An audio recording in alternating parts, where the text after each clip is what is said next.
ತೊಡಸೋಕೆ ಹೇಳ್ತಾನೆ. 18 ಮೆಟ್ಟಿಲುಗಳು ಹತ್ತಿ ಪಂದಳ ಮಹಾರಾಜ ಮಗನ ಬಳಿ ಬರ್ತಾನೆ.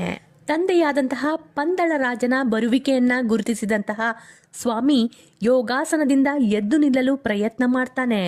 ಅಷ್ಟರೊಳಗೆ ಸ್ವಾಮಿಯನ್ನ ಬೇಡ ಬೇಡ ಎಂದು ತಡೆದು ತನ್ನ ಭುಜದ ಮೇಲಿನ ಒಂದು ರೇಷ್ಮೆ ವಸ್ತ್ರದಿಂದ ಅಯ್ಯಪ್ಪ ಸ್ವಾಮಿಯ ಮೊಣಕಾಲುಗಳಿಗೆ ಆ ವಸ್ತ್ರವನ್ನ ಸುತ್ತಿ ಬಂಧನ ಮಾಡಲಾಗುತ್ತೆ.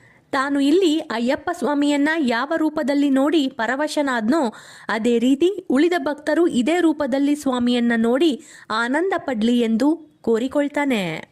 ಈ ವಿನಂತಿಯನ್ನ ಸ್ವೀಕರಿಸಿದಂತಹ ಸ್ವಾಮಿ ಒಪ್ಪಿಕೊಂಡು ತನ್ನ ತಂದೆಯ ರೇಷ್ಮೆ ವಸ್ತ್ರದಿಂದ ಮೊಣಕಾಲಿಗೆ ಸುತ್ತಿ ಆ ರೂಪದಲ್ಲಿಯೇ ಉಳಿಯಲು ಅನುಮತಿ ನೀಡಿದ್ರಿಂದ ಈ ಬಂಧನ ಬಂದಿದೆ. ಹಾಗಾಗಿ ಈ ಒಂದು ಬಂಧನವನ್ನ ಶಿವ ಮತ್ತು ಕೇಶವನ ಏಕತೆಯ ಬಂಧನ ಎಂದು ಕರೆಯಲಾಗುತ್ತೆ. ಯಾಕಂದ್ರೆ ಅಯ್ಯಪ್ಪನು ಹರಿಹರನ